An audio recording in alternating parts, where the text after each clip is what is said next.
trago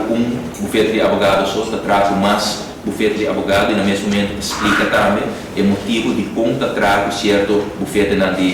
de advogado. Então, nós lamentamos a ponência aqui, mas nós temos uma nota que sabe que uma estratégia assim de desviar a atenção para o que está de maneira responsável que o gabinete aqui derribando, mesmo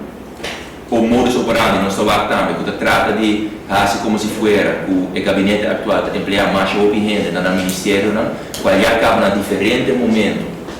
Nós sabemos refutar isso aqui, também não por que hasta o gasto de bureau de ministério diretamente abaixo com mais de 20 milhões de florins. E nós vamos publicar um artigo, também nós vamos usar dados de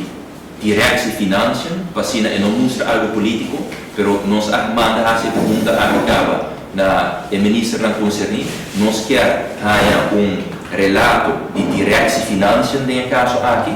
para mostrar exatamente o gasto de bureau de ministros do gabinete Mike Eyman 2016, 2017 e nós queremos o gasto diretamente no bureau de ministros do gabinete UEFA Cruz. Para assim, nós podemos trazer claridade no aspecto aqui, nós vamos publicar o documento aqui também para cada cidadão no mês por tomar nota de informação aqui.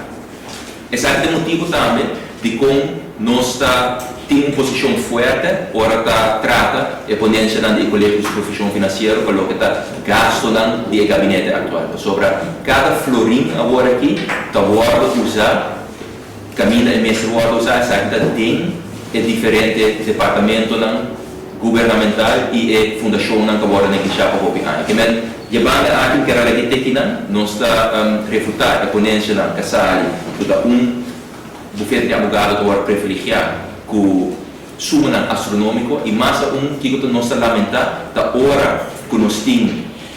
reunião pública que trata entre outros de companhia estatal, ministra presidente senhora Evelyn UEFA Cruz põe tour documento na disponibilidade de tour parlamentar, de maneira que tour documento agora bonita exata, que não tem nenhum secreto de qual bufete de advogado cobra, quem cobra, etc. Que medida de transparência total, te hasta pergunta na agora assim do líder de fração de AFP, riba é tema aqui, algum luna passar acaba, agora contestar, den carta e todo documento agora bonita exata. Que mensagem vez mais nós